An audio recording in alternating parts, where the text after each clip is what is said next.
Hello my dear students. So today's topic is paleotropy from genetics. ये question आपसे बहुत बार CBSE में पूछा गया है एंड paleotropy का हमारे पास एक एग्जाम्पल है फिनाइल कीटोयूरिया जिसके बारे में पूछा जाता है. First of all what is paleotropy? Paleotropy is when one gene control multiple phenotypes. Such phenomena is known as paleotropy. जब एक जीन प्रोडक्ट बनाए, यानी कि जीन में DNA, gene is the segment of DNA which is responsible for the formation of protein. So when one gene form one protein or gene product and that protein control multiple characters, that phenomena is known as पैलियोट्रॉपी.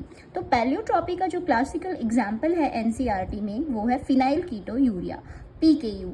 Phenyl कीटोयूरिया is metabolic inborn disorder. In phenyl ketonuria we have a essential amino acid. Essential amino acid वो amino acid होती है जो कि हमें body से बाहर लेनी होती है, बॉडी से बाहर डाइट से लेनी होती है हमें. So phenylalanine is converted into tyrosine inside the body. Tyrosine is non essential क्योंकि बॉडी खुद बना सकती है टायरोसिन को.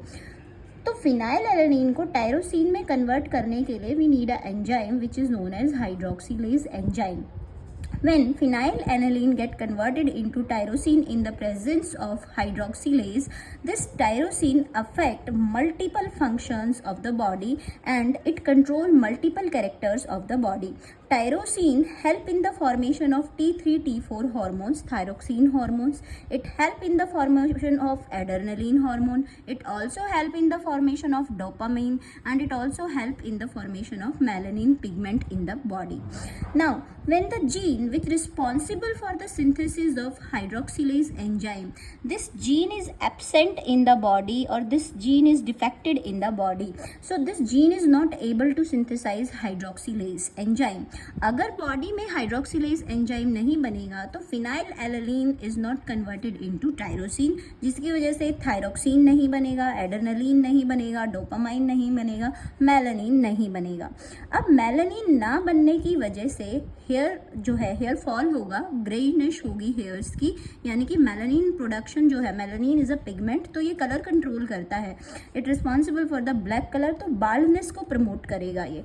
On the other hand body के अंदर फिनाइल एलानिन का अमाउंट इंक्रीज होगा और फिनाइल एलानिन को deaminase enzyme, phenyl deaminase enzyme convert करेगा फिनाइल पायरुविक एसिड के अंदर.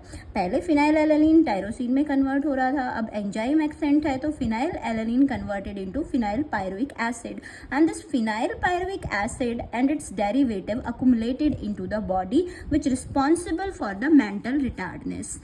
And on the same time this phenyl pyruvate acid and its derivative also excreted into the urine and ketone smell is present in the urine. That's why this disease is known as phenylketonuria.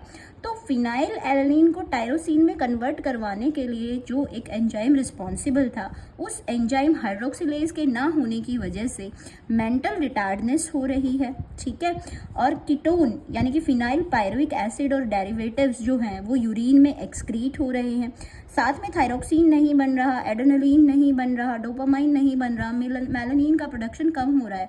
तो एक protein, एक gene product ना होने की वजह से multiple phenotypes affect होती हैं. क्योंकि ये प्रोटीन मल्टीपल फिनोटाइप्स को कंट्रोल करता था, तो it will became the example of पैलियोट्रॉपी.